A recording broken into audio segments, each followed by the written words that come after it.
वसुदेवसुतं देवं कंसचाणूरमर्दनं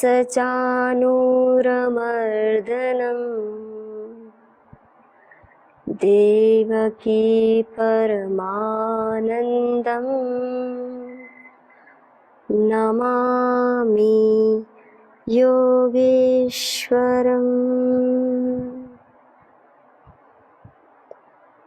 अखण्डमण्डलाकारं व्याप्तं येन चराचरं तत्पदं दर्शितं येन तस्मै श्रीगुरुवे नमः।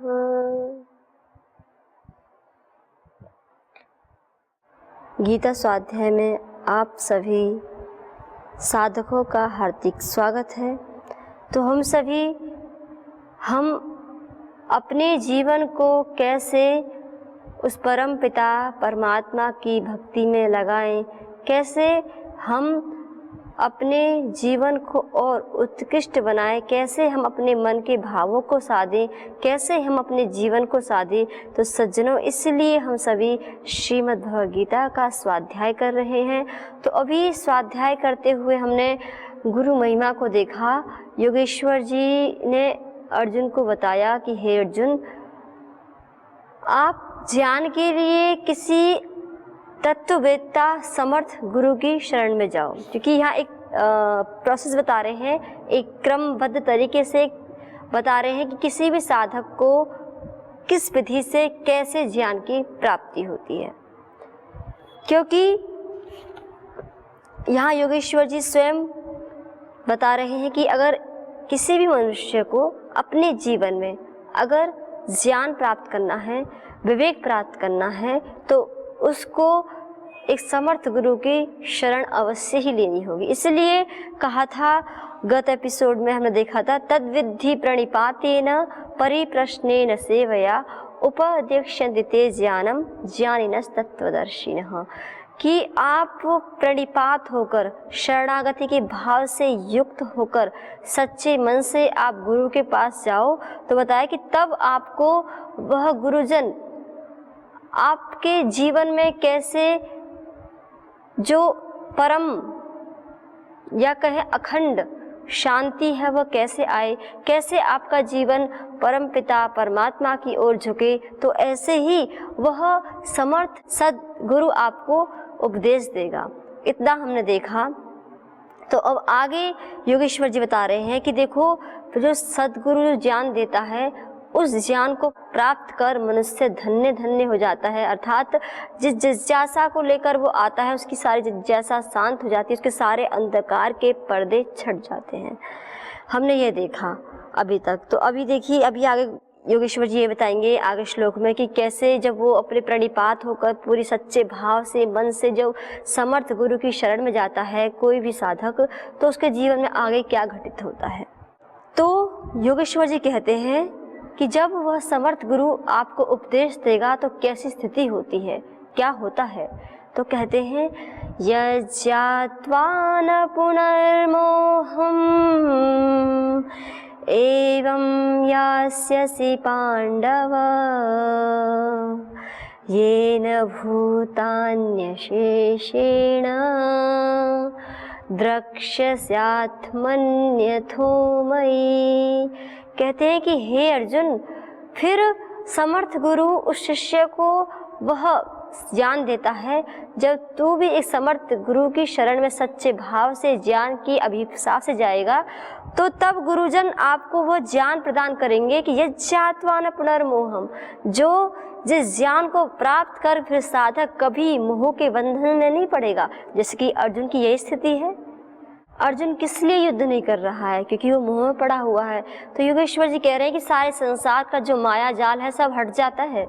इसलिए उपनिषदकार भी कहते हैं, तत्र को मोह कह शोक एकत्वमनुपश्यत, कि जब कोई साधक एक समर्थ गुरु की शरण में जाता है तो फिर उसका सारा अंधकार हट जाता है। तो कहते हैं उपनिषदकार, कि तत्र को मोह, फिर उस साधक में कहाँ मोह है, कहाँ शोक है, तब तो वह केवल उस परमपिता परमात्मा को सर्वत्र ही देखता है।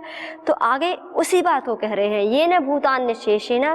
फिर जब वो ज्ञान को, उस ज्ञान को जब वो साधक प्राप्त कर लेगा अर्जुन, जब उस ज्ञान को आप प्राप्त कर लोगे तो क्या होगा कि सभी भूतों में मेरे को देखोगे, भूत अर्थात सभी प्राणियों में मेरे को देखोगे।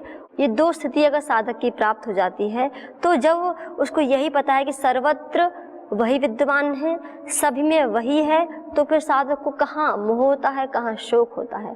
तो इसलिए योगेश्वर जी कह रहे हैं कि फिर उसकी ऐसी स्थिति हो जाती है कि सब में मेरे को देखता है, अब मुझ में सबको देखता है। ऐसी स्थिति उस साधक की हो जाती है। वास्तव में सज्जनों, हमारे शास्त्रों में गुरु की बहुत ही अनंत महिमा बताई है, जिसको स्वयं योगेश्वर जी कह रहे हैं कि समर्थ गुरु की शरण में जाने पर क्या होता है कि फिर वह साधक का सारा अंधकार छट जाता है। वास्तव में सारे जीव जो इस संसार में हैं, हम सभी सारे जीव एक तरह से आँख हैं और दृष्टि कौन है इस चराचर जगत में, हम सभी जीवों की दृष्टि कौन है? तो कहते हैं ग्रंथकार कि इस संसार में दृष्टि है समर्थ गुरु, कोई समर्थ गुरु ही होता है। देखो, आँख तो सबके पास होती है, लेकिन जो दृष्टि है वो सबके पास नहीं होती है। तो जो दृष्टि है, जो ज्ञान रूपी चक्षु है, जो ज्ञान रूपी दृष्टि है, वह गुरु ही प्रदान करते हैं। तो इसलिए योगेश्वर जी बार बार अर्जुन को कह रहे हैं कि हे अर्जुन, समर्थ गुरु की शरण में जाने से फिर वहाँ कोई मोह शोक नहीं होता है।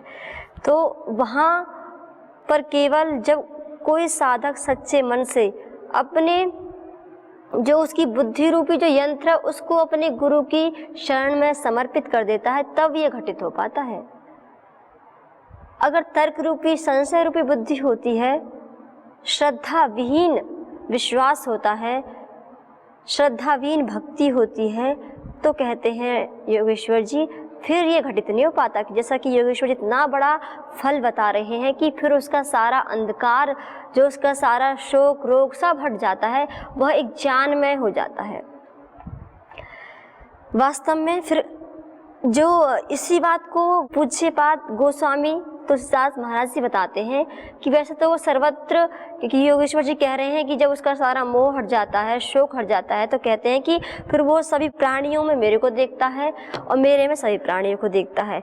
इसी बात को पूज्यपाद गोस्वामी जी कह रहे हैं कि क्या कहते हैं, हरि व्यापक सर्वत्र समाना, प्रेम से प्रकट होई मैं जाना। कि वह परम पिता परमात्मा तो सब में स्थित है, सभी में है, उसी की सत्ता कण कण में है। लेकिन बता रहे हैं गोस्वामी जी कि फिर मनुष्य उसको प्रकट क्यों नहीं कर पाता है, क्यों वह अज्ञान में जी रहा है, क्यों उसके समक्ष वह स्थिति नहीं है। तो बता रहे हैं कि प्रेम से प्रकट होई में जाना, अर्थात वह परम पिता परमात्मा किसी भी साधक को जब ज्ञान रूपी जिसके चक्षु खुलते हैं, वह कब दिखता है, जब उसके अंतःकरण में उस परम पिता परमात्मा के प्रति जब प्रेम होता है, अगाध भक्ति होती है, श्रद्धा होती है, विश्वास होता है, तब वह प्रकट होते हैं। वैसे देखा जाए प्रभु तो सर्वत्र है, लेकिन हमारी दृष्टि में अगोचर है, हम उसको देख नहीं पा रहे हैं क्योंकि हमारे अभी ज्ञान रूपी चक्षु खुले नहीं हैं, अभी हम अंधकार से युक्त हैं। लेकिन अगर देखा जाए प्रत्येक मनुष्य के हृदय में भी वह प्रेम है, वह भक्ति है, लेकिन हमने वो भक्ति वह प्रेम कहाँ लगाया है? किसी ने संसार की प्रगति को प्राप्त करने के लिए लगा दिया है, किसी ने बड़े बड़े ऊंचे ऊंचे पदों को प्राप्त करने के लिए लगा दिया है, तो किसी ने किसी धन संपत्ति को इकट्ठा करने में लगा दिया है और किसी ने भोग विलास में लगा दिया है। तो है तो सबके पास, लेकिन वह जब वही प्रेम, जब वही उसकी भक्ति जब उस परम पिता परमात्मा की ओर जब खिंच जाती है, तो कहते हैं तुलसीदास जी कि तब क्या होता है कि देखो संसार में अगर हमारी रुचि होती है, हमारे संसार में जो वस्तु हैं, धन संपदा है, पद है, मान है, प्रतिष्ठा है, सारे संसार के भोग विलास है, कहते हैं ये तो सब कुछ, सबका सब कुछ यही धरा रह जाता है, सबका सब कुछ यही रह जाता है। लेकिन कहते हैं गोस्वामी जी, लेकिन जब उस परम पिता परमात्मा से जब कोई साधक प्रीति कर लेता है, उसमें भक्ति कर लेता है, उसी से ही प्रेम करता है, तो कहते हैं उनका प्रेम तो इतना अगाध है, ऐसा है, अखंड है, कभी क्षीण नहीं होने वाला है। जब कोई साधक इस संसार से पलायन करता है तब भी वह उसके साथ उसकी भक्ति, उसकी श्रद्धा, सब कुछ उसके साथ जाता है। लेकिन अगर वो संसार के लोगों में, धन में, मान प्रतिष्ठा में लगाता है तो सारा का सारा यहीं का यहीं रखा रह जाता है। तो योगेश्वर जी कह रहे हैं कि देखो, शरणागति का सबसे बड़ा क्या है कि एक तो के मोह के सारे जो है पर्दे हट जाते हैं, और पर्दे हट जाते हैं और फिर उसके बाद कहते हैं कि सब में मेरे को देखता है और मुझ में सबको देखता है। कितनी बड़ी ये स्थिति है, कितनी बड़ा एक देख के जाए, कितनी बड़ी एक अपने पास धन दौलत हो जाती है संसार के धन की अपेक्षा, अगर यह संपत्ति हमारे पास आ जाए तो। लेकिन ये होता कब है? तो कहते हैं संतगण, गुरुजन कहते हैं कि ये तभी होता है जैसे कि एक जो हमारी एक अटूट श्रद्धा भक्ति होती है, जो हमारी बुद्धि रूपी जो एक यंत्र है, हम उसको गुरु के शरण में अर्पित कर देते हैं, वहाँ कोई संशय नहीं रखते हैं, तब ये सब कुछ उत्पन्न होता है। जैसे कि एक हम चिड़िया के बच्चों को देखते हैं, वो बहुत छोटा होता है, इसे पूर्ण रूप से अपनी माँ के आश्रित होता है, वो चुग्गा भी अपनी माँ के ही हाथ से खाता है, तो अर्थात पूर्ण रूप से माँ के आश्रित है। ऐसे ही जब कोई शिष्य पूर्ण रूप से गुरु की शरणागति को हो जाए, उसकी शरणागति को प्राप्त कर ले, तो कहते हैं तभी ये घटित हो पाता है। जो योगेश्वर इतने बड़े बड़े इतने लाभ बता रहे हैं कि उसके सारे मोह हट जाते हैं, वो सारे शोकों से परे हो जाता है, उसे भगवान का दर्शन हो जाता है। तो कहते हैं ये तभी हो पाता है। जैसे कि बहुत बड़े संत हुए हैं, रैदास जी बताते हैं कि कैसे हम गुरु की शरणागति में जाएं। तो कहते हैं मन वचन तुम्हारी आशा, ऐसी भक्ति करे रैदासा। कि कैसी भक्ति हो गुरु की कि मन वचन से, अर्थात केवल हम शरीर से ही गुरु के पास ना जाएं, केवल शरीर से ना जाएं, मन वचन क्रम से जैसे गुरुदेव आज्ञा दे ऐसे ही हम करें। तो कहते हैं ऐसी भक्ति करे रैदासा, कि ये प्रभु से वंदना प्रेय प्रार्थना कर रहे हैं कि ऐसी मैं भक्ति करूं गुरु की कि मन वचन से मैं उनके प्रति ही जुड़ जाऊं, जैसा वो कहें ऐसा ही करूं। तो देखो तभी ऐसे कई उदाहरण देखने को मिले हैं कि फिर गुरु की ऐसी कृपा होती है कि हम अल्प बुद्धि भी थे, फिर भी चारों वेदों का ज्ञान मस्तिष्क में उपस्थित हो जाता है। तो ऐसी ही एक बहुत अच्छी जो योगेश्वर जी बता रहे हैं कि ज्ञान का सारा पर्दा हट जाता है, भगवान को सब में देखता है, ज्ञान से युक्त हो जाता है। तो एक बहुत ही अच्छा वेदों में एक आख्यान आता है, एक कथा आती है, उसमें आरुणि की कथा है। एक आरुणि बहुत बड़े शिष्य हुए हैं।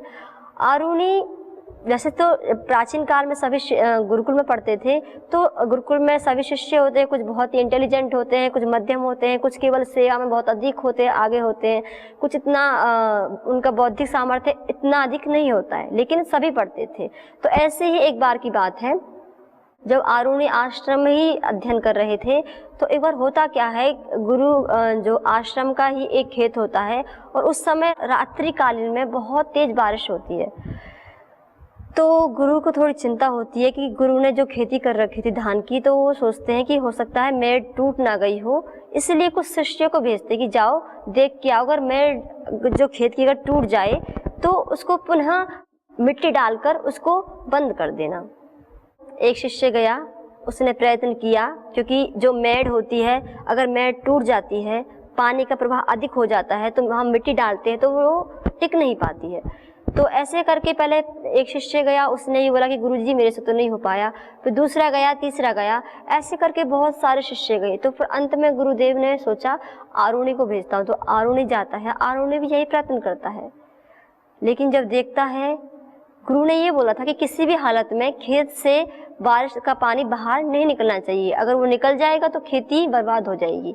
तो ऐसा सोच के जब देखा कि बार बार आरुणी पानी डाल रहे हैं खेत मेड़ को पुनः बनाने के लिए, लेकिन जो पानी का प्रवाह इतना प्रबल है कि वह जो रेत है, जो मिट्टी है, वहाँ टिक ही नहीं पा रही है।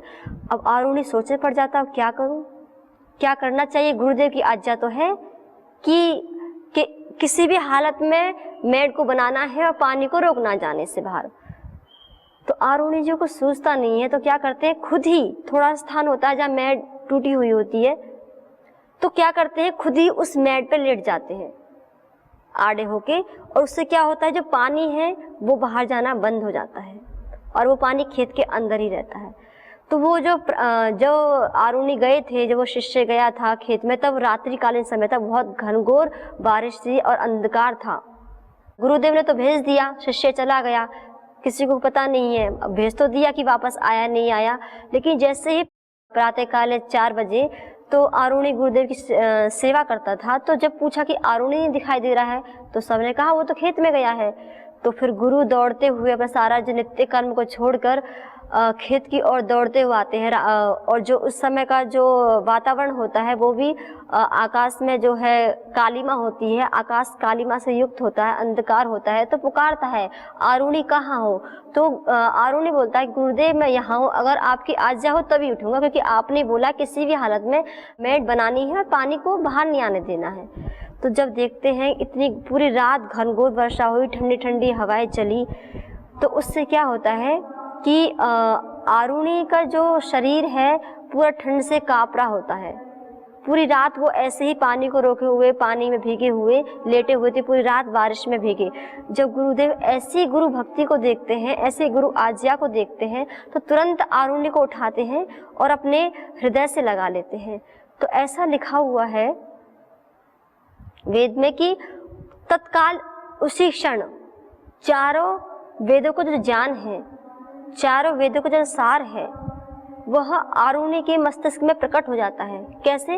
गुरु कृपा से। लेकिन उसके लिए ऐसे ही जैसे कि रैदास जी कह रहे हैं, मन वचन क्रम तुम्हारी आशा, ऐसी भक्ति करे रैदासा की। लेकिन वो फिर ऐसी श्रद्धा, ऐसा विश्वास, ऐसी अटूट जो विश्वास हमें अपने हृदय में लाना पड़ेगा कि किसी भी हालत में, किसी भी परिस्थिति में गुरु वचन से हटना नहीं है। और तभी ऐसी कृपा होती है गुरुदेव की, जो आपके लिए कार्य असंभव था वो भी संभव हो जाता है। और एक तरह से कहें जो बुद्धि रूपी यंत्र ने कमजोर था या नहीं था, वह भी प्राप्त हो जाता है। बहुत सारी ऐसी हमारे ग्रंथों में, हमारे स्मृतियों में, हमारे धर्मशास्त्रों में ऐसी चर्चाएं वर्णित है और वास्तविक चर्चा हुई है कि ऐसा घटित होता है। लेकिन इसके लिए एक सच्चा हृदय चाहिए होता है, और वो सच्चे हृदय कब मिलता है? जब हम सच्चे हृदय से गुरु के पास जाते हैं। और वो कब होता है? इसको उपनिषदकार कहते हैं कि यस्य देवे परा भक्ति, यथा देवे तथा गुरौ, तस्यैते कथिता ह्येते प्रकाशन्ते महात्मनः। 9 उपनिषद का ऋषियों ने उपदेश दिया। उसके बाद अंतिम जो श्लोक है उसमें यही बताया कि यस्य देवे परा भक्ति, जिसकी उस परम पिता परमात्मा में अटूट श्रद्धा है, और जैसी भगवान में श्रद्धा है ऐसी श्रद्धा बिल्कुल गुरु में है, तो कहते हैं उसी के अंदर जो इन उपनिषदों का हमने रहस्य बताया है, उसी साधक के अंदर, उसी शिष्य के अंदर ये रहस्य प्रकाशित होते हैं, उसी के अंदर विद्या प्रकट होती है। इसके लिए सच्ची भक्ति, लगन चाहिए होता है, सद्गुरु के प्रति पूर्ण समर्पण चाहिए होता है। तभी हमारे अंतःकरण में सारा ज्ञान, सारा अंधकार हमारा तभी अंतःकरण का हटता है, और सारा ज्ञान तभी हमारे अंतःकरण में आता है।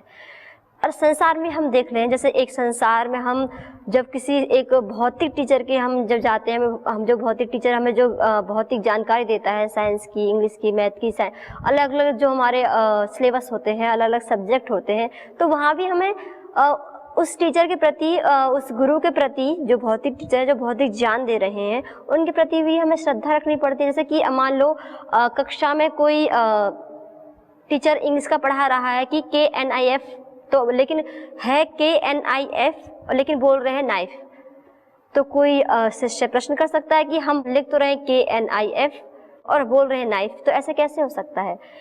तो फिर वहाँ जैसे शिष्य ने प्रश्न किया तो वहाँ वो स्टूडेंट को बताता है टीचर कि देखो यहाँ हम लिखेंगे तो KNIF, लेकिन यहाँ पे जो K है वो साइलेंट रहेगा, लेकिन हम उच्चारण करेंगे नाइफ का।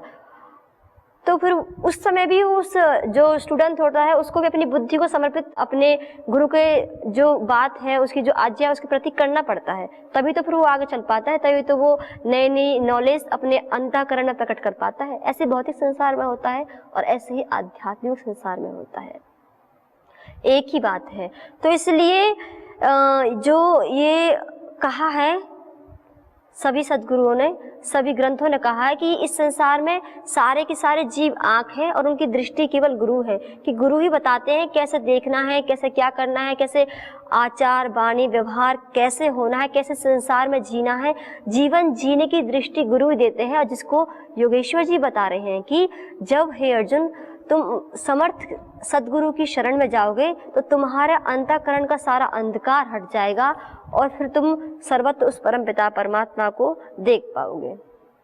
और इसी बात को कहा है कबीरदास जी कहते हैं, क्या कहते हैं देखिए, ये तन बिस की बेल रे गुरु अमृत की खान, शीश दिए जो गुरु मिले तो भी सत्ता जान। कहते हैं कि ये जो तन है ना, ये तो विष रूपी लता है और गुरु का जो ज्ञान है वही सच्चा अमृत है। और कहते हैं कि गुरु की इतनी बड़ी महिमा है कि अगर आप अपने शीश को ही गुरु के चरणों में चढ़ा दो फिर भी अगर गुरु मिल जाए तो कहते हैं ये भी संसार में सबसे, अगर कोई समर्थ गुरु मिल जाए तो कहते हैं सबसे सस्ती चीज है, फिर भी सस्ता है, कोई मूल्यवान नहीं है। तो इसलिए हमारे इस भारतीय परंपरा में गुरु शिष्य परंपरा बहुत ही कहे अमूल्य है या बहुत ही घनिष्ठ है।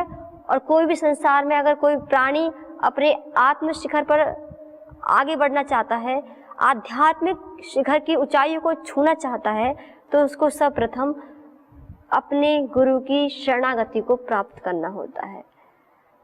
और इन्हीं भावों को बहुत अच्छे वचनों में कहती हैं कौन, सहजोबाई जी। उनका भी कभी हम स्मरण करेंगे, उनका भी हम जीवन चरित्र देखेंगे, कितना पवित्र उनका जीवन था। तो सहजोबाई जी भी कहती हैं कि देखो चाहे मैं भगवान को छोड़ सकती हूँ लेकिन मैं गुरु को नहीं छोड़ सकती हूँ। देखिए कितने अच्छे भावों में सहजोबाई कहती हैं, राम तजो पर गुरु न विसारूं, गुरु के सम में हरि को निहारूं। तो फिर प्रश्न किया लोगों ने कि ऐसा क्यों भाई? तो कहा इसलिए क्योंकि उस परम पिता परमात्मा को दिखाने वाला तो एक वही है, कौन? वह गुरु ही है। इसलिए कहा गुरु तो कुटुम जाल में घेरी, हरि तो कुटुम जाल में घेरी, गुरु ने काटी ममता मेरी, हरि ने 5 चोर दिए माथा, गुरु ने लई छुड़ाई अनाथा। क्या कह रही हैं कि भगवान ने तो मुझे संसार रूपी भंवर में डाल दिया था, बचाया किसने? गुरु ने ही बचाया।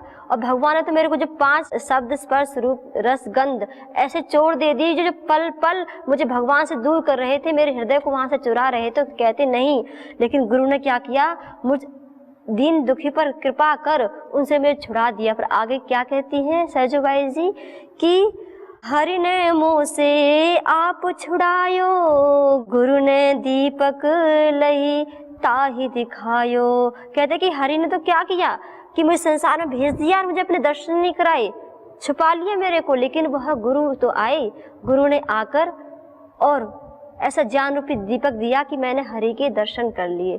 तो इसलिए फिर अंत में सहजोबाई कहती हैं कि चरण दास पर तन मन वारूं, गुरु ना तजू हरि तज डालूं। कि मैं संसार में हरि को छोड़ सकती हूँ, पर लेकिन जिन गुरु ने मुझे हरि को मिलाया है, मैं उनके आज्ञा को, उनके वचनों को, मैं उनके चरणों को कभी नहीं छोड़ सकती। तो आइए सज्जनों, हम भी जैसा कि योगेश्वर जी बता रहे हैं कि जब एक सच्चा साधक सच्ची शरणागति से, सच्चे मन के भावों से जब गुरु की शरणागति में आता है तो उसका सारा अंधकार हट जाता है और वह सर्वत्र उस परम पिता परमात्मा के दर्शन कर पाता है। तो आइए हम भी अपनी प्रतिदिन की दिनचर्या में प्रतिपल अपने अपने गुरु के प्रति शरणागत होते हुए उस परम पिता परमात्मा के भी प्रति हम शरणागत होते जाएं। तो इन्हीं भावों के साथ आज हम योगेश्वर जी की इस परम दिव्य वाणी को यहीं विराम देते हैं। पुनः हम और विचार करेंगे कि योगेश्वर जी गुरु महिमा के और कितनी बड़ी महिमा गाते हैं, इसका हम रसास्वादन कल करेंगे। आप सभी को ओम। ओम शांति शांति शांति।